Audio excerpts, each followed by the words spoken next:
Olá, bem-vindas, bem-vindos ao meu canal no YouTube. Aqui vocês encontrarão a minha arte e o meu pensamento. Hoje o tema é leitura com José Eduardo Simões. Vamos lá? E o objeto de nossa leitura são meus libretos musicais para teatro e etc. Primeiro, uma introdução geral.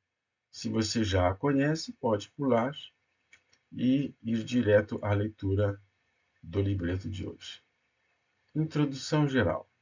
No início do ano de 2016, a minha filha, então com 16 anos de idade, resolveu estudar piano. Para que ela pudesse praticar em casa, comprei-lhe piano eletrônico. Pouco depois, induzido pelas minhas lembranças de quando, ainda jovem, tocava bateria acompanhando o meu amigo de infância Cláudio ao piano, me empolguei e comprei bateria eletrônica para acompanhar, agora, a minha filha ao piano. Assim é que, no dia 2 de junho de 2016, tocando apenas bateria, criei a minha primeira música, o samba Quem Diria. O sonho de tocar acompanhando a minha filha durou pouco, porém, mais preocupada em acabar o ensino médio e ingressar na Universidade de Belas Artes, largou os estudos de piano. Frente ao dilema de vendê-lo ou aprender a tocá-lo, decidi pela segunda opção. Assim, no dia 3 de setembro de 2016, criei a minha primeira música para tocar ao piano, a cantata Ó Meu Amor.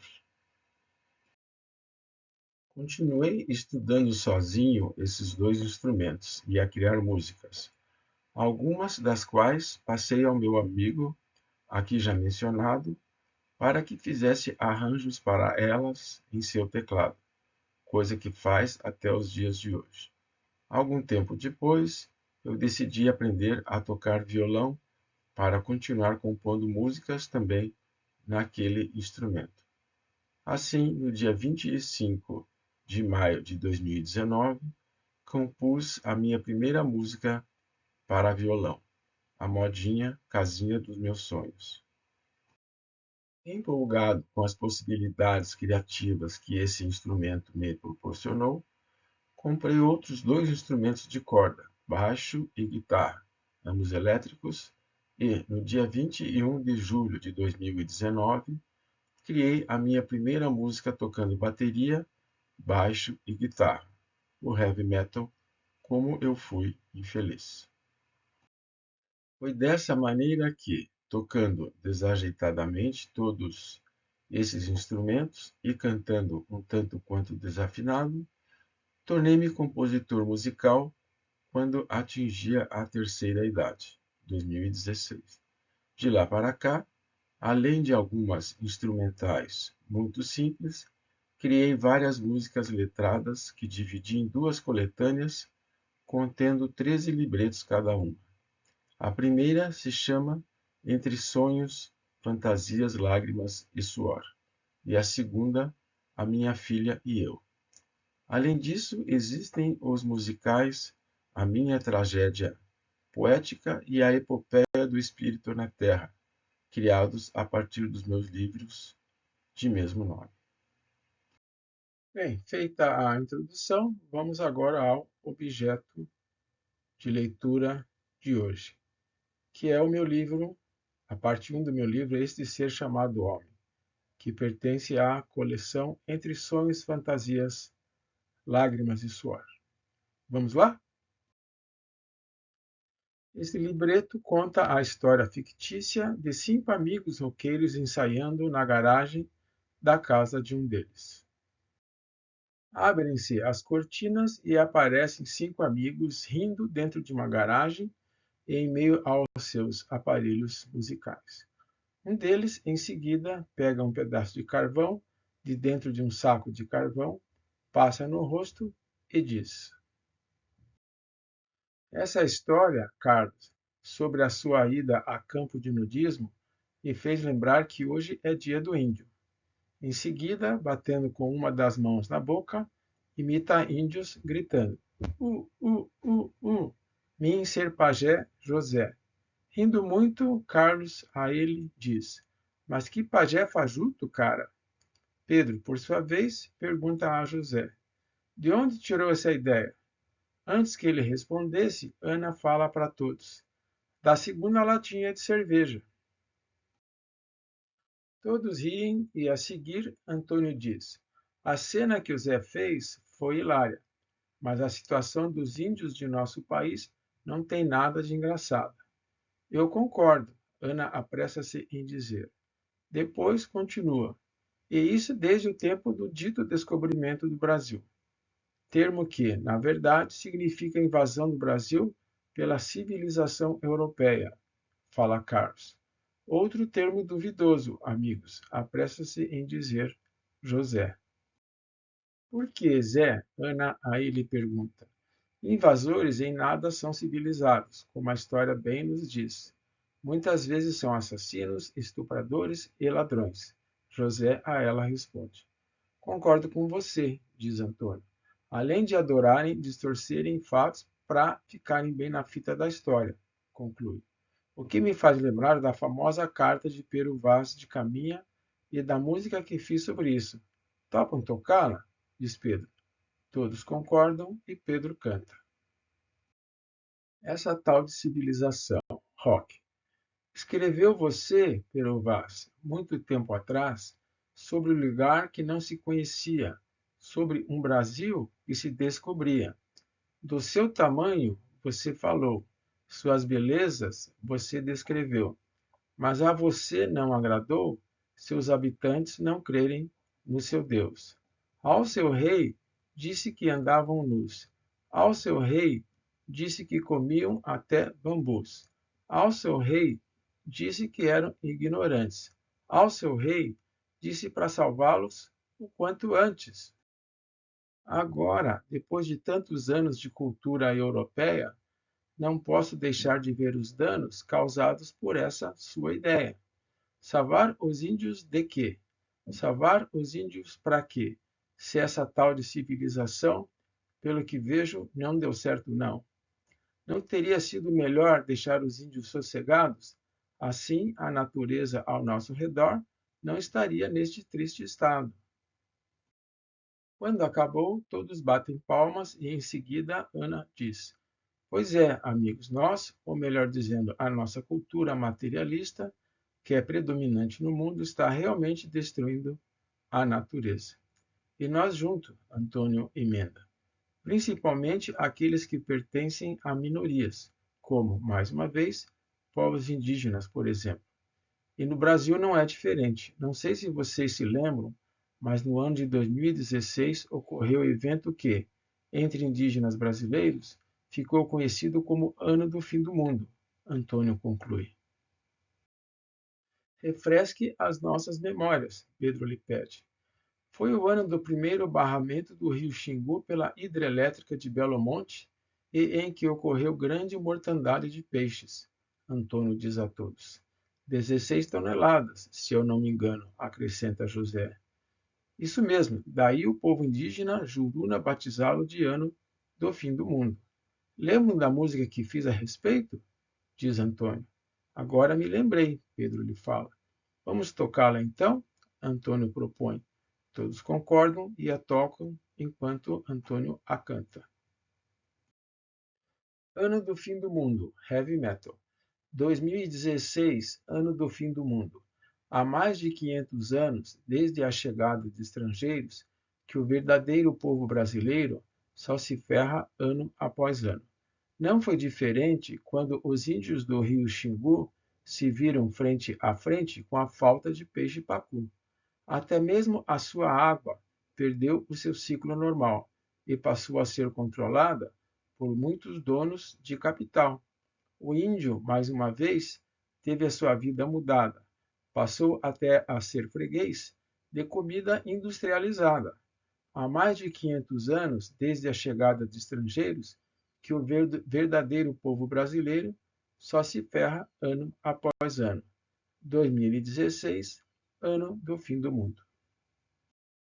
Quando Antônio termina de cantar, Ana se apressa em dizer: muito legal essa música, mas não há apenas esse problema. Há também o da poluição dos rios, dos quais dependem muitos desses povos. Haja vista a triste questão da utilização de mercúrio por garimpeiros, muitos deles atuando ilegalmente. Ana faz uma pausa para respirar e todos a observam quietos e atentos. Em seguida, ela continua. De acordo com o estudo de 2019, o qual analisou amostras de cabelo de quase 300 indígenas, entre eles muitas crianças, 56% apresentaram concentrações de mercúrio acima do limite estabelecido pela Organização Mundial da Saúde. Uma merda mesmo, Carlos exclama. E você, Ana, fez música bem bacana sobre isso. Se lembram, pessoal? José pergunta a todos. É claro que lembramos. Antônio se apressa em dizer. Vamos tocá-la, Pedro propõe. Todos concordam, tocam a música e Ana canta. Crianças de Mercúrio, rock. Crianças de Mercúrio não são de outro planeta. São crias de muita treta, de muitos atos espúrios. Muitas crianças daqui, outras crianças dali, sofrem as consequências de quem não tem decência. Políticos, empresários, bandidos, salafrários, gente ruim para valer, só sabem aos outros foder. Mas nem todos são assim. Tem gente que não é ruim. Há aqueles que querem fazer muito melhor acontecer. Então, há esperança para as nossas crianças, que não merecem mercúrio, mas só lindo futuro. Muito triste tudo isso, mas acredito que o problema não está nesse ou naquele grupo de pessoas, mas no ser humano mesmo, diz Pedro, na humanidade como um todo. Com ele concorda Carlos. Isso mesmo, diz Antônio. Lembram-se que fiz música meio em tom de brincadeira sobre a humanidade desde tempos mitológicos? José lhes pergunta. Sim, Ana lhe responde. Vamos tocá-la também? José pergunta a todos. Todos concordam, tocam a música e José canta. Essa tal de humanidade, rock. Segundo a mitologia, depois de serem criados animais na Terra, o Criador encarregou a Prometeu e Epimeteu de criarem o homem à semelhança dos deuses. Para torná-lo superior a todos os outros, então, Prometeu, com o apoio de Minerva, subiu até o sol e trouxe o fogo para que o homem reinasse na terra. Mas Júpiter, que não gostou da ideia, pois sabia que o homem faria mau uso do fogo, resolveu punir aqueles dois e lhes enviou criação que considerava imperfeita. Assim é que Pandora do céu aqui chegou, tendo a beleza de Vênus, o dom da sedução, dado a ela por Mercúrio, e se estabeleceu na casa de Epimeteu. Mas não se sabe qual doido lá no céu também lhe deu o dom da curiosidade, e assim que ela pôde, abriu a caixa em que Epimeteu, coisas do mal, guardava as 7 chaves. E foi assim que o homem, vivendo não só do fogo, mas quase sempre de fogo, junto à mulher, povoou este nosso mundo, e desde tempos mitológicos tem criado o caos que Deus tem de arrumar desde o início dos tempos. Ah, meu Deus! Acredito que se você soubesse em que confusão tudo isso daria, certamente não criaria essa tal de humanidade que, já com certa idade, continua a só criar caos que o Senhor depois tem de arrumar. Quando José termina de cantar, Ana lhe diz: vocês, homens, são machistas desde tempos mitológicos mesmo. Carlos, para provocar Ana, lhe diz: não temos culpa se Deus criou as mulheres para ficarem na cozinha. Ana, simulando raiva, não deixa barato e sai correndo atrás dele, o xingando. Terminada a brincadeira, Carlos diz a todos: Lembram-se daquela música que fiz sobre um cara chegando em casa e a encontrando toda bagunçada? Como eu poderia esquecê-la, seu machista? Ana continua a brincar com Carlos. Mas eu defendi as mulheres nessa música, Carlos lhe disse, simulando indignação. Eu sei, seu bobo, estou brincando. Vamos tocá-la que é bem divertida, Ana propõe. Tocam a música e Carlos a canta. Cuidar de casa não é fácil, não. Ó, certo dia, quando cheguei do trabalho em casa, encontrei a minha casa do jeito que a deixei. A bagunça em tudo reinava. Camas desarrumadas, o lixo já mal cheirava e a roupa não foi lavada. Olhei para minha Maria sem entender o que acontecia. Ela me ignorou, não acudiu quando João chorou. Lhe perguntei o que havia, por que ela nada fazia. Ela, então, sem hesitar, me disse para eu me virar. Lhe implorei uma explicação. Ela me disse, enfim, que todo dia é assim, que não aguenta mais reclamação de quando eu chego em casa, dele acusar de não fazer nada, de que não é boa dona de casa, de, com ela, só fazer piada.